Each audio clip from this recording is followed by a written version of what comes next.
in bed when the Nazis came to her hometown of Stachov. A German soldier shot her dead in her bed. Madam Deputy Speaker, my grandmother did not die to provide cover for Israeli soldiers murdering Palestinian grandmothers in Gaza. The present Israeli government ruthlessly and cynically exploit the continuing guilt among Gentiles over the slaughter of Jews in the Holocaust as justification for their murder of Palestinians. The implication is that Jewish lives are precious, but the lives of Palestinians do not count. I want to just call your attention to something about the fog of war. So this was done by a member of parliament after World War I. The psychological factor in war is just as important as the military factor. The morale of civilians as well as of soldiers must be kept up to the mark. The war offices, admiralties, and air ministries look after the military side. Departments have to be created to see the psychological side.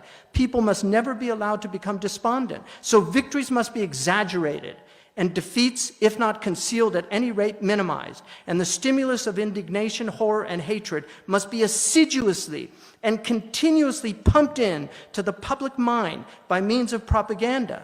A sort of collective hysteria spreads and rises until finally it gets the better of sober people and reliable newspapers everywhere. Facts must be distorted, relevant circumstances concealed, and a picture presented by which its crude coloring will persuade the ignorant people that their government is blameless, their cause is righteous, and that the indisputable wickedness of the enemy has been proved beyond question. A moment's reflection would tell any reasonable person that such obvious bias cannot possibly represent the truth. Do you remember the Kuwaiti ambassador's daughter, Naila? Some of you probably aren't even old enough to remember that, but I remember it. The evil Iraqis went in and ripped babies from the incubators. And it turned out she was living in Washington, D.C. She'd been coached by a PR team to relay that lie.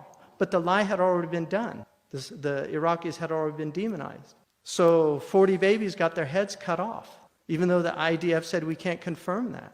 But it went all over, and everybody was angry. Do you condemn I was asked by Jewish friends of mine, and they are friends that I actually care about, and I feel bad for them right now.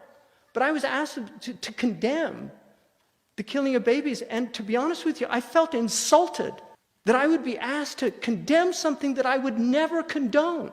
Who would condone that? The killing of babies. But Palestinian babies have as much worth as Israeli babies, and you cannot say that dropping bombs on people is somehow different. It's just sanitized. It's much easier to do, to push a button to kill people than to actually have to stab them. It's just a lot easier to do. But the demonization is just beyond belief. These are human beings.